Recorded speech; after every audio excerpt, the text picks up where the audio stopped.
What's shakin'? Hey, I'm Rick Jordan. Today, we're going all in. Are you triggered? You know what? Maybe you're not today, but I know you have been. I know things have been in a situation, in an argument, in a conversation. It's like, oh, there it is. It's part of life. And I want you to understand today that it's okay to be triggered. It absolutely is okay to be triggered. Because there are things that are triggering in this world that we live in.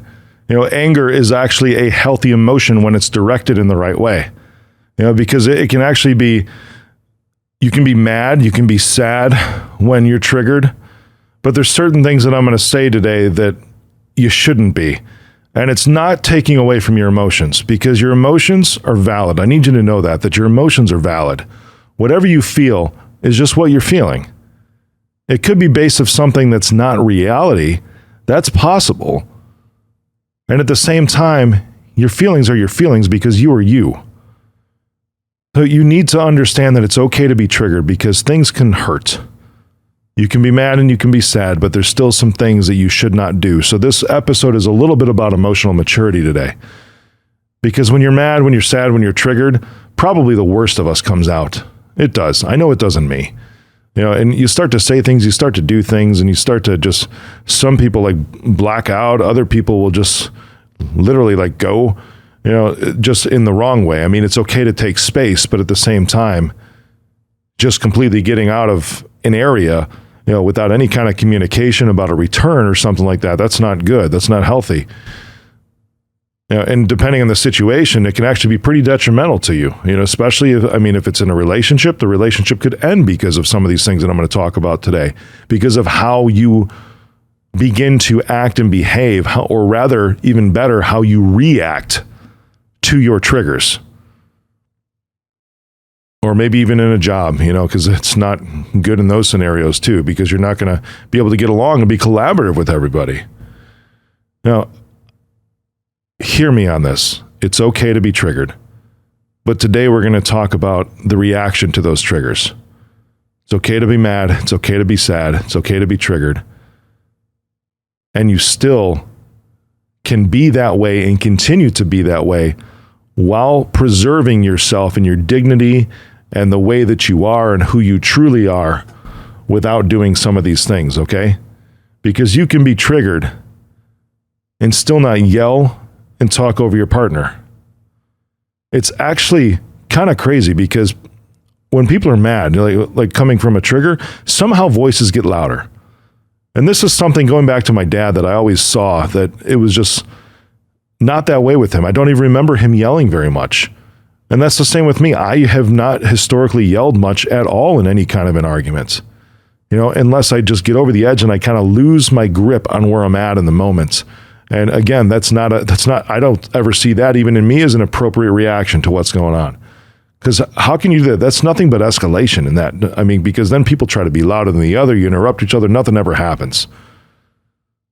You can be triggered and still not yell or talk over your partner. You can also be triggered and still not call them names or attack their character. I just did an episode a little bit ago within the past couple weeks on, you know, signs of a toxic relationship. And that was one of them, was character assassination. You should go back and listen to that episode after you've heard all these things today. But calling somebody names or attacking their character, maybe you're on the receiving, maybe you're doing that, right? That is one of the most disrespectful things you could possibly do to another human being.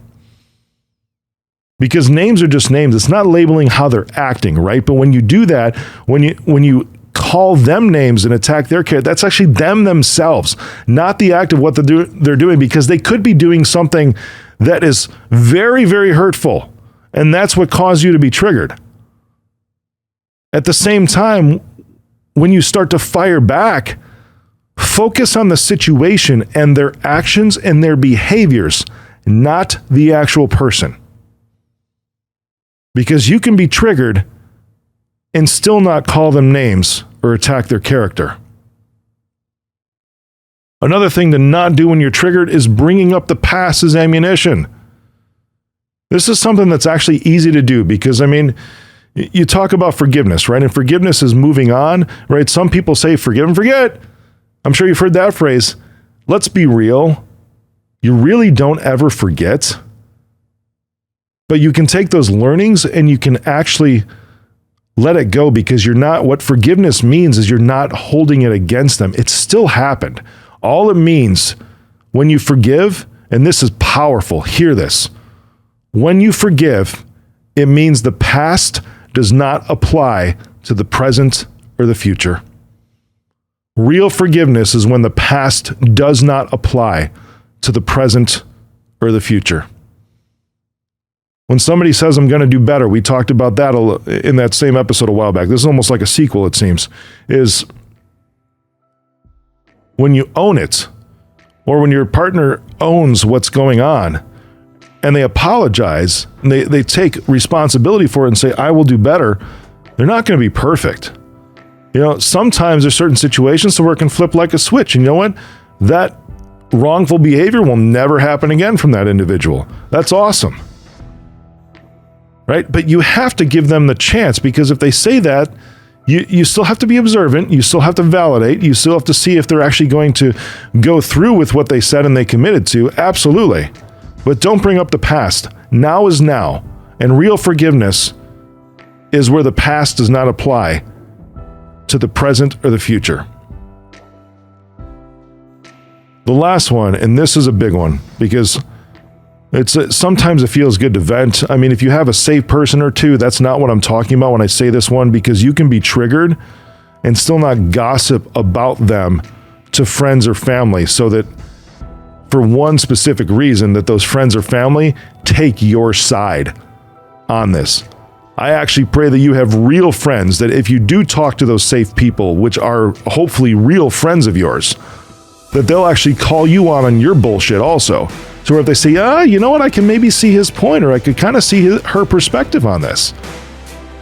That's not really what you're doing it. But if you get triggered in that moment at your safe friend calling you out on something like that and saying, I really can see the other side, I think that's just a blatant red light for you that there might be something up with you or even your trigger, which focuses back on you. And you know what? It never feels good. It absolutely never feels good. But it's real. Because maybe there's one thing that you could alter in the way that you take things, or maybe that you perceive things, that can make all the difference in the world. It's okay to be triggered.